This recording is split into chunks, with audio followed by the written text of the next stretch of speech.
રાજકોટમાં પિતાના હાથે પુત્રની હત્યાનો બનાવ સામે આવ્યો છે, જેમાં આ ઘટનાથી સમગ્ર સોસાયટીમાં ખળભળાટ મચી જવા પામ્યો છે। ભક્તિનગર પોલીસ સ્ટેશન હદ વિસ્તારમાં આ બનાવ બન્યો છે, જેને લઈને પોલીસ પણ દોડતી થઈ છે। શું મામલો છે, વિગતે વાત કરીએ।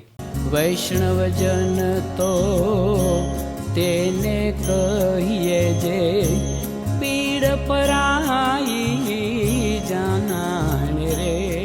દર્શક મિત્રો, નવજીવન ન્યૂઝમાં આપનું સ્વાગત છે। હું છું ફૈઝાન।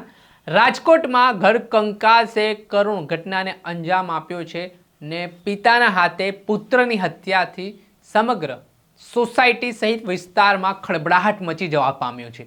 હવે આ ઘટના એવી હતી કે ગઈકાલે સાંજની આસપાસ પિતા, જેનું નામ છે બાબુભાઈ સાવચેટા, જે આ કેસના આરોપી છે, અને પુત્ર રામ સાવચેટા, બંને વચ્ચે અવારનવાર બોલાચાલી થતી હતી ને બોલાચાલી પાછળનું કારણ છે કે પુત્ર પિતાને કહેતો હતો કે તમે કોઈ કામ કરવા માટે જતા નથી ને ઘરની આર્થિક સ્થિતિ સારી નથી, એટલે તમે કોઈ કામ ધંધો કરો ને આને લઈને અવારનવાર બોલાચાલી થતી હતી અને માથાકૂટ છે ઉગ્ર બનતી હતી।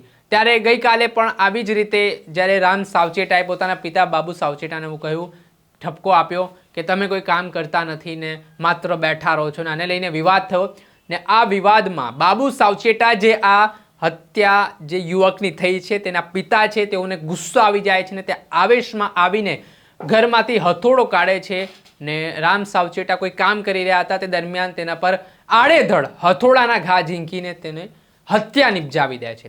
આ ઘટનાથી ઘેરા પ્રત્યાઘાત પડ્યા હતા। રામ સાવચેટાને લોહીલોણ હાલતમાં તે જમીન પર ઢળી પડ્યો હતો અને ઘટના સ્થળે જ તેનું પ્રાણ પંખેર ઉડી ગયું હતું। આ બાબતની જાણ પોલીસને કરવામાં આવી।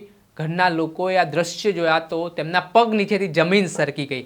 આ મામલે પોલીસ તાબડતોબ ઘટના સ્થળે દોડી આવી, જેમાં ભક્તિનગર પોલીસે આ મામલે જે પિતા છે બાબુભાઈ સાવચેટા, તેમની સામે હત્યા અંગેનો ગુનો દાખલ કર્યો ને સાથે જે રામ સાવચેટાનો મૃતદેહને પોસ્ટમોર્ટમ અર્થે ખસેડીને હવે કાયદેસરની કાર્યવાહી હાથ ધરી છે। પરંતુ આ ઘર કંકાસે એક પરિવારનો માળો વિખેરી દીધો છે, જેના કારણે રામ સાવચેટાના માતા છે, જેના કારણે એક હસતો રમતો પરિવાર છે, તેનો જે આ માળો વિખેરાયો છે, તેનાથી રાજકોટમાં ઘેરા પડઘા પણ પડ્યા છે।